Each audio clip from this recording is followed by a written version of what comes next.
નમસ્કાર મિત્રો, સ્વાગત છે તમારું અમારી આ યુટ્યુબ ચેનલ જ્ઞાન યાત્રામાં।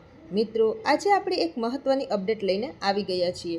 મિત્રો, ગુજરાતના વિદ્યાર્થીઓ માટે ખૂબ જ મોટા સમાચાર સામે આવી રહ્યા છે।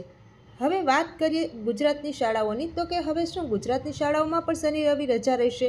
તો હા મિત્રો, ગુજરાત બોર્ડ સિવાય જે CBSE બોર્ડ છે કે જે કેન્દ્ર લેવલનું બોર્ડ છે, એમાં શનિવાર અને રવિવારની રજા મૂકેલી છે। એટલે કે શનિવાર અને રવિવારની રજા જાહેર થઈ ચૂકી છે। પરંતુ મિત્રો, હજી સુધી પ્રશ્ન એ છે કે શું ગુજરાતની શાળાઓમાં પણ આ વર્ષથી શનિવાર અને રવિવારની રજા રહેશે? તો હા મિત્રો, આ જે વિષય છે એના ઉપર ચર્ચા વિચારણા ચાલી રહી છે। તો જે લાસ્ટ યર હતું તો એમાં જે છે તે અમુક સ્કૂલમાં બીજો શનિવાર અને ચોથો શનિવાર એમાં રજા આપે જ છે, પરંતુ હવેથી દર શનિવારે રજા આપવી કે નહીં એના વિશે ચર્ચા ચાલી રહી છે અને ટૂંક જ સમયમાં એનો નિર્ણય આવી શકે છે। તો મિત્રો, આવી જ નવી અપડેટ મેળવવા માટે અમારી ચેનલને લાઇક કરજો, શેર કરજો અને સબસ્ક્રાઈબ કરજો।